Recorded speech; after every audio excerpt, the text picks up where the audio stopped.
Rien que l'intro. C'est une putain d'intro. Tout est dit en 3 minutes. Harry et Dumbledore, la mort de Sirius Black toujours dans la tête de Harry, les moldus sentant qu'il y a quelque chose de grave, l'attaque du pont, les putains d'effets spéciaux sur ce coup-là. Avoir recréé Londres en 3D est tout de même remarquable. Avez-vous remarqué un détail ?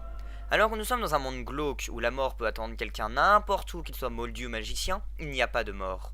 Comme par magie, tous les moldus ont réussi à se sauver vachement rapidement lors de la destruction du pont, ou encore les gens se sauvent bien vite et les mange-morts sont bien sympas de les laisser en vie. Pardon. Harry Potter et le prince de sang mêlé, 6ème tome de cette foutue saga a toujours été et le sera toujours réalisé par David Yates. David Yates. Entre lui et Alfonso Cuarón, j'aurais vraiment du mal à dire qu'il est le meilleur. Ce réalisateur filme de manière très imagée, subtile ou pas, et fait super gaffe au visuel. Car oui, il existe des réalisateurs qui font pas super gaffe au visuel de leurs films, et je parle pas forcément des réalisateurs américains, si vous voyez ce que je veux dire. Les scènes sont très bien faites, avec plusieurs niveaux de lecture. Par exemple, on a la très connue des oiseaux, où à chaque fois que Malfoy passe devant, un oiseau disparaît, jusqu'au moment où il n'en a plus. Nous avons aussi ces scènes-là montrant qu'ils sont surveillés. Les scénaristes ont rajouté pas mal de scènes, dont celle par exemple de l'attaque de la maison des Weasley. Une scène très réussite sur plusieurs points, notamment qu'elle rajoute un petit peu d'action dans cette saga trop calme, mais pas de l'action bête et méchant, de l'action réfléchie, et elle permet de rapprocher Harry et Ginny. Mais en plus, elle fait un truc très fort et qui arrive de plus en plus dans cette saga, c'est d'avoir deux parties, une dualité. Constamment on joue entre des scènes heureuses ou pas, où il y a des problèmes d'ado, et tout d'un coup changement radical avec des scènes glauques où c'est la fin du monde.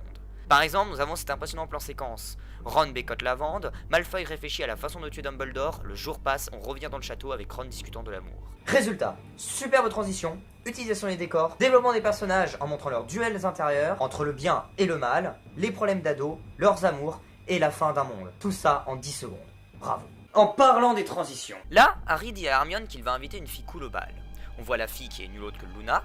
La caméra les laisse et s'en va vers Malfoy, la musique change. On peut noter aussi que le poteau cache à demi Malfoy terrassé entre le bien et le mal.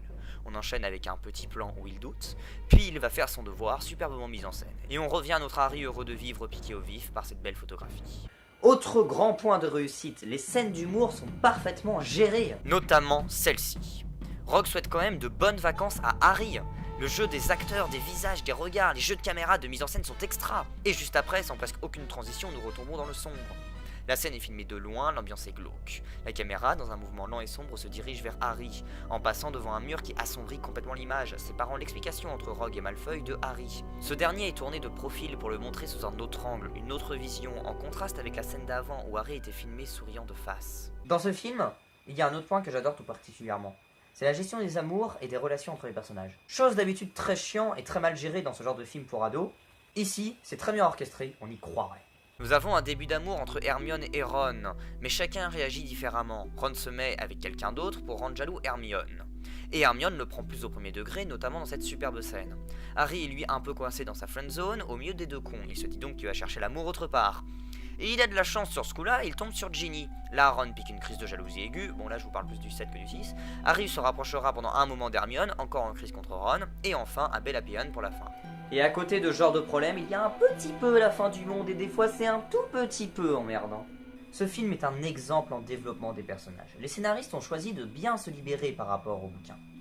C'est bien diront certains, c'est mal diront les autres. Perso, je dis qu'on a affaire à un très bon film, donc ce n'est peut-être pas si mal que ça d'avoir pris plus de liberté. Car un des gros points de réussite, c'est d'avoir réussi à faire des scènes hyper longues, de grands développements mélangeant humour et panique tout en gardant un côté sombre omniprésent. Musicalement parlant, la bande originale du 6ème film n'est pas en reste. Elle a été composée par Nicholas Hooper, comme pour le 5. Fidèle à lui-même, il invente énormément de thèmes marquants. On n'en compte plus le nombre de thèmes qu'il a inventés juste pour un film.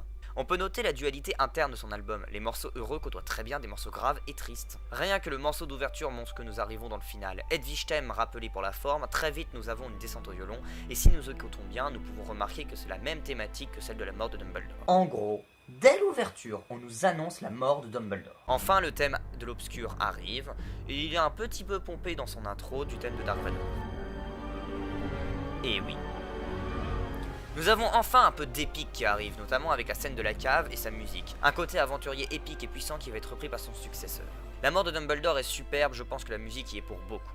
Hooper réutilise notamment un autre thème de John Williams, le fameux Quidditch Third Year dans Ron Victory. C'est super sympa d'avoir pensé à notre petit John. Le seul mauvais point que j'ai y retrouvé, et encore c'est un reproche vraiment personnel, et tout dépend de comment on considère une bande originale, c'est le côté trop proche du film. La plupart des musiques sont synchronisées à la seconde près aux images, et le résultat est qu'il n'y a pas de long medley, de longue musique. C'est ultra décevant d'entendre de superbes thèmes, mais aucun ne sont développés, ce qui est vraiment dommage. C'est pour ça que j'ai du mal avec Hooper, et ça sera la même chose que je reprocherai à son successeur Desplat. C'est qu'il se limite au film.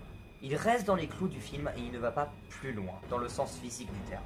Il fait très bien son boulot de compositeur de musique de film, mais en tant que compositeur, il a encore du boulot à faire.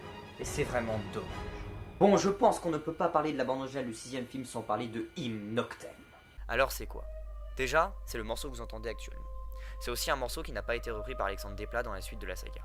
Bon d'accord, il n'y avait pas énormément de scènes dans le 7ème et 8ème film qui auraient justifié l'emploi de cette musique, mais cela reste dommage de ne pas le réentendre juste une autre fois. Sauf que c'est aussi un bon point. Ce qui fait la force de ce thème, c'est qu'il arrive à être marquant alors qu'il n'est utilisé, si mes souvenirs sont bons, seulement 3 fois dans le film. Au début, lors du discours de Dumbledore, à quelques moments sombres, et surtout à la fin, lors de la chute, où on apprend qui est le prince qui s'en mêle de ce qu'il ne regarde pas. Pardon pour la blague. C'est un morceau qui te prend et qui t'emmène je ne sais où, un peu comme celui de la mort de Dumbledore, un peu comme un autre morceau qui arrivera plus tard dans la saga, je parle évidemment de Lily's Theme. Donc oui, sur ce coup-là, les 3 derniers films de la saga Harry Potter ont laissé pas mal de superbes morceaux que je qualifierais de musique épique, même s'il ne s'agit pas d'épique de battle, mais plus de voyage ou de pensée. Enfin, je dirais un voyage psychologique. Donc de l'épique psychologique. La musique à cette scène est remarquable. Nous sommes donc à la fin de Noël, l'ambiance est assez oppressante, un sentiment de malaise est installé dû à la mise en scène sombre, l'utilisation de plans rapprochés, certains tremblotants. Harry et Ginny s'apprêtent à s'embrasser. Pause.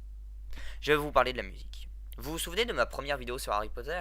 J'ai parlé de John Williams en le disant beaucoup trop plat, trop premier degré, en disant que si on lui passait une scène heureuse, il va le faire une musique heureuse, sans essayer d'aller plus loin, de comprendre réellement les enjeux de la scène.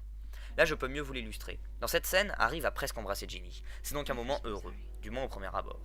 Sauf que la musique ne l'est pas vraiment, on est surtout en attente de quelque chose, et il s'avère que ce quelque chose n'est pas un bisou, mais une attaque.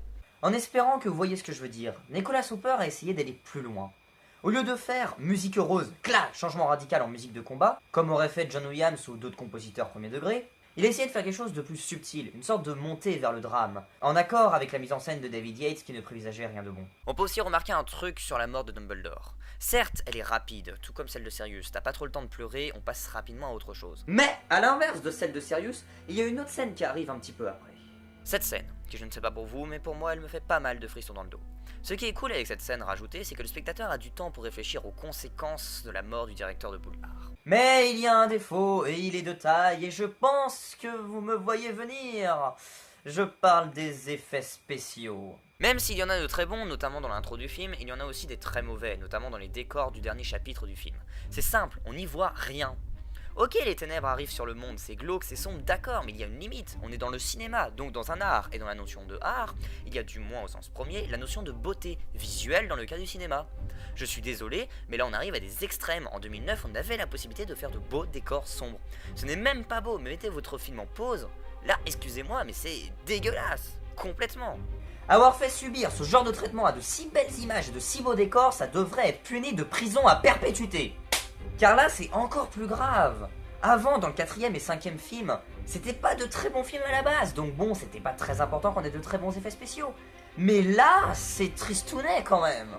Ça serait cool pour une édition spéciale des films que la Warner demande qu'on refasse les effets spéciaux. Car non, ce n'est pas un style que j'aimerais pas d'effets spéciaux, c'est bel et bien un raté. Vous savez pourquoi je dis ça? Pour plusieurs raisons. Premièrement, la diversité des effets visuels. On peut en avoir de très bons comme en avoir des lamentables. Vous savez d'où ça vient? De ça. Il y a 200 entreprises d'effets spéciaux différentes, dont ILM et Double Negative qui sont pourtant pas des chèvres en matière de VFX. Cette diversité s'explique notamment par le fait que l'équipe du film, dont David Yates, n'avait aucune idée précise des effets spéciaux, ou du moins ils ne donnent pas l'impression d'en avoir. Ils ont laissé la production trouver des équipes de VFX et ils n'ont pas dû diriger grand chose de la phase de post-production des films. Je pense que quand tu veux un type de visuel propre à toi-même, tu prends qu'une seule entreprise ou du moins t'essayes d'avoir une certaine unité. Par exemple, George Lucas avait une idée précise des VFX qu'il voulait. Bon, lui ce n'est peut-être pas un très bon exemple vu qu'il a fondé lui-même sa propre entreprise d'effets spéciaux, c'est plus rapide il paraît. Mais par exemple pour Hunger Games, peut-être qu'il y a bien une dizaine d'entreprises différentes sur le même film, mais il y a une certaine cohérence, une certaine esthétique des décors et des autres effets rajoutés en post-prod. Je dirais un des meilleurs films de la saga, en concurrence directe avec l'épisode 3. Même si le 3, à de très rares moments, est encore trop proche de Chris Columbus. Là, dans le 6ème film, les scènes d'humour sont bien plus matures. Et c'est normal après tout, c'est l'évolution normale des personnages.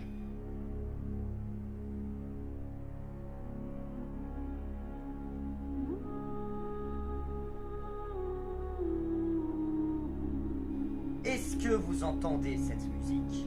Vous entendez cette musique? Vous l'entendez? Vous savez ce que ça veut dire?